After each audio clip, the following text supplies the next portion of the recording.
The first thing he did was to secretly stick a needle into the horse's hindquarters. As the guard flew toward Jack to rescue him, he seized the moment to flick a pebble that struck the horse squarely on the neck. The startled horse then kicked the prince squarely in the groin, instantly robbing him of his most precious possession. Little did anyone know her audacity stemmed from knowing the guard would never expose her. This Jack was the stand-in brought to share the prince's bed on his wedding night. Lily's motive: to propel the stand-in to power and utterly replace the real prince, for Lily had already died once. In her previous life, she had drained her maternal family's fortune to help the prince ascend to the position of crown prince. Yet the prince, once he had crossed the river, pulled up the bridge, not only did he frame her entire family for treason and collaboration with the enemy, he even slaughtered all 180 members of her household. On the brink of death, her swollen belly protruding, she begged the prince for mercy. Unexpectedly, she learned a shocking secret from the secondary consort. All these years, it had been a body double sharing his bed. Even the child she carried belonged to Jack. In the end, the prince struck with ruthless cruelty, kicking him in the stomach with such force that he died instantly. Perhaps heaven took pity on him, for he reincarnated on the very day of his wedding. The next moment, he saw the prince and his concubine Mia approaching, Mia holding a cup of ceremonial wine. To avoid repeating history, he pretended to help the prince undress and secretly swapped their cups. Then he feigned ignorance and drank the poisoned wine. Mia,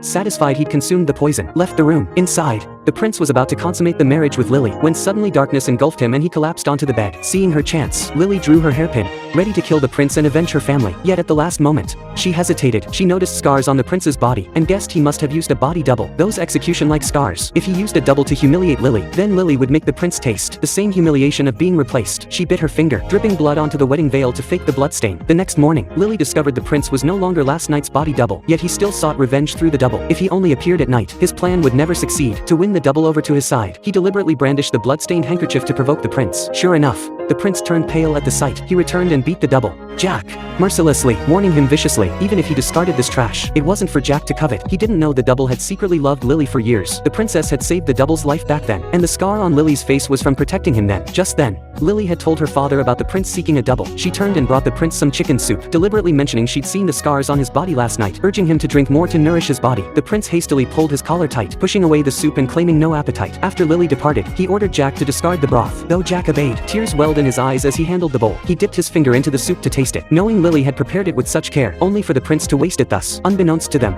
Lily had never left. She sat nearby, witnessing everything, realizing the body double's true feelings for her. Lily suddenly felt confident she could control the entire situation. Just then, the prince found Mia and told her what had happened. As long as Jack's scar remained, she risked exposure. Then the military power of the general's mansion would be lost. Mia immediately offered a solution. She'd heard of a secret medicine in the southern frontier that could remove scars, though its application was excruciatingly painful. But the prince cared not for this. He ordered Mia to procure it immediately. Unexpectedly, Lily happened to possess it. She had originally acquired it to remove her own scar. Now, to ensure the double perfectly replaced the prince, she had her maid secretly place the medicine in Mia's room, for she knew clearly, once the double scar was gone, no one could distinguish their identities. Unexpectedly, the prince suddenly pushed open the door and entered. Lily instantly recognized the figure before her as Jack. The prince never sought him out voluntarily. To exploit this Jack once more, she deliberately picked up the sachets on the table, claiming they were talismans of safety she'd sewn for him by hand. Jack inquired if she'd seen the scars on his body, and, unwilling to see him hurt again, had prepared him chicken soup and embroidered these blessings for his safety. Lily replied, "What else could it be?" Her words sent a jolt through Jack's heart. He hurriedly excused himself on official business. Watching his receding figure, Lily knew her plan was nearly successful. She recalled her father's words, "Jealousy can drive harem women mad." When a man discovers all the good fortune meant for him has fallen to a faithless deceiver, how would he react? On the day of her return visit, Lily applied an aphrodisiac to the prince's hand. As the potion took effect, the prince and Mia became inseparable. When Jack reminded him it was time to accompany the princess to her family home, he refused to listen, fearing gossip if Lily returned alone. Jack took it upon himself to rush to the general's residence. Seizing the moment, Lily confronted him directly about his true identity, offering to help him ascend to the throne. As Jack reeled in shock at the revelation of the real prince, the door burst open. A furious voice demanded to know what they were doing. Lily feigned ignorance of who had barged in.